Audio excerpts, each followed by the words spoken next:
ትንቢት የተፈጸመ ታፍሩበታላችሁ። ባይዘ መሐመድን በጣም ነው የምትሸማቀቁበት። ዊነው ዳት መሐመድ የሚያሸማቅቃችሁ አሁን ላይ ቲክቶኩን እያደረግነው ያለነው ምንድነው? ሙሐመድ የሚለውን ስም በራሱ መስማት የሚያሳቅቅ የሚያሳፍር እንዲሆን እናደርገዋለን። ገና ዛሬ ሙሐመድ ነገ ሙሐመድ አሁን ሙሐመድ። መልካም እንደሰማችሁት እንግዲህ ይሄ ቪዲዮ ከዛሬ 7 ወር ምናምን አካባቢ በፊት ሙሐመድን ታፍሩበታላችሁ፣ አስተምሮቱ ያሸማቅቃችኋል የሚል ንግግር ተናግሬ እንድገደል የተለያዩ ቻሌንጆች ገጥመው ነበረ። የተለያዩ ሰዎች ይህንን ንግግሬን ቆርጠው ሙስሊሞች ማለት ነው በጣም እንዴት እንዲህ ይላል አናፍርበትም ባስተምሮታችን ምናምን ዘራፍ እያሉ ነበረ። እነሆ ያልኩት እውነት ሆኖ ከራሳችሁ ኡስታዝ ተሰሙታላችሁ። ተሸማቀቅንበት፣ አፈርንበት። አፍሪካ ቲቪ ላይ ፈትዋ የሚሰጡት ሼክ መሐመድ ዘይን ምን ይላሉ? አድምጦት። ብዙ ሴቶች አጠገብ ቁርአኑን ራሱ ማውራት የሚያስፈሩ ያህል ደርሰዋል።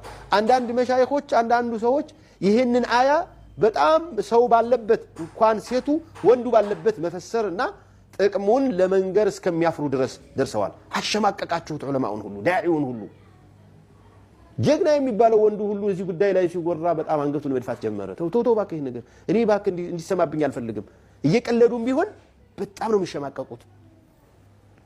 ወላሂ ልንገራችሁ፣ ይሄንን ህግ አልተፈቀደም ብላችሁ በመካዳችሁ ብቻ ከእስላም ልትወጡ ትችላላችሁ። አንዳንዶቹ እኮ ወንድ ይሆናል የጻፈው እስከሚሉ ድረስ ነው። ወንድ ይሆናል የጻፈው ቁርአን እኮ ነው። ወንድ ጻፈው ሴት ጻፈው እኮ የሚባል ነገር የለም። እኔ ነው ሴቶቹ ኪታብ ሲቀሩ ራሱ ይሄን ቦታ እዚህ ቦታ ሲደርሱ የሚያልፉት ይመስለኛል።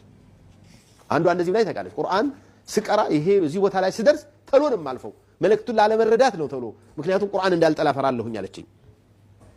ይሄ ታዛዥነትን የአላህን ታዛዥነት የረሱሉ ሰለላሁ ዐለይሂ ወሰለም አክባሪነት ማጣት ይመስላል። ይሄና እንግዲህ እንደሰማችሁት ነው ያልነው። ጠባል ዓለም ቀናትን ደምረው ሳምንታትን ወልደው ወራትን ተክተው እነሆ ከ7 ወር ምናምን አካባቢ በኋላ ያልነው እውነት ሆኖ እኔ ነኝ ያለ ኡስታዝ፣ እኔ ነኝ ያለ ሼህ ይሄንን ለሴቶች ለሙስሊሞች ማብራራት እያፈሩ እየተሸማቀቁ ነው።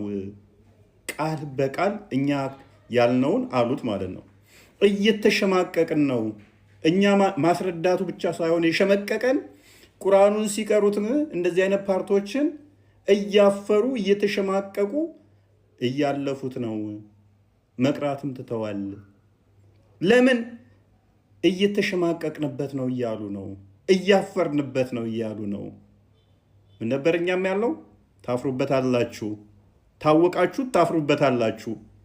ከተረዳችሁት በሚገባችሁ ቋንቋ እስልምና ያሸማቅቃችኋል ያልነው ለዚህ ነው።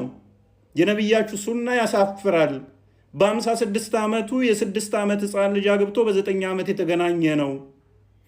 ድግምት ተሰርቶብኝ ነው እያለ ከሚስቶቹ ሳይገናኝ ብቻውን ወሲብ የሚያደርግ ነው።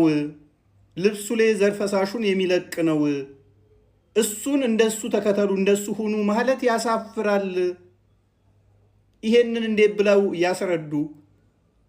ተሸማቀቅንበት፣ አፈርንበት አሉ።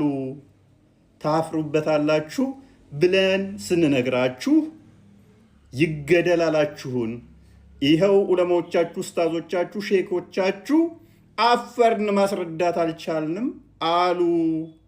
አሁን ምን ትሉ? ትንቢቱ ተሳካ። ከእንደዚህ አይነት አስተምሮ እየተሸማቀቃችሁበት እያፈራችሁበት ከምትቀጥሉ ወደ ማሳፍራችሁ ክብር ለሰጣችሁ በጸጋና በክብር ወደ ሙላቱ ከፍ ወዳደረጋችሁ ክርስቶስ ነው። የመሸማቀቅና ማፈር ነው።